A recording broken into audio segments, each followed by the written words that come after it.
Okay, looks like I have all those. The last step is putting ribbon around the board. So I've chosen this silver ribbon. So I'm just going to take my glue gun, start at the back.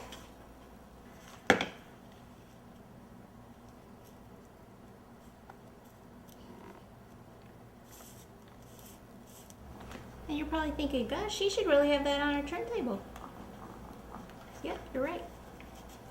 Guess where my turntable is? At home. Forgot it. So it would be much easier if you had this on a turntable.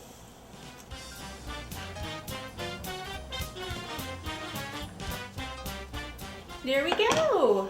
All right, I think we're all set. What I would do just at this point, if there's any other, if I had to go over any gold, or the silver looks pretty good. If I had to go over any of the gold, like painting it again once it's dry, I would do that. And then definitely refrigerate the cake until serving it or before delivering it. Like I said, actually, if you're going to deliver it, I wouldn't actually have these in until I get to the site, and then I would go ahead and pop those in. But there it is, your fabulous centerpiece for your New Year's Eve party. Enjoy.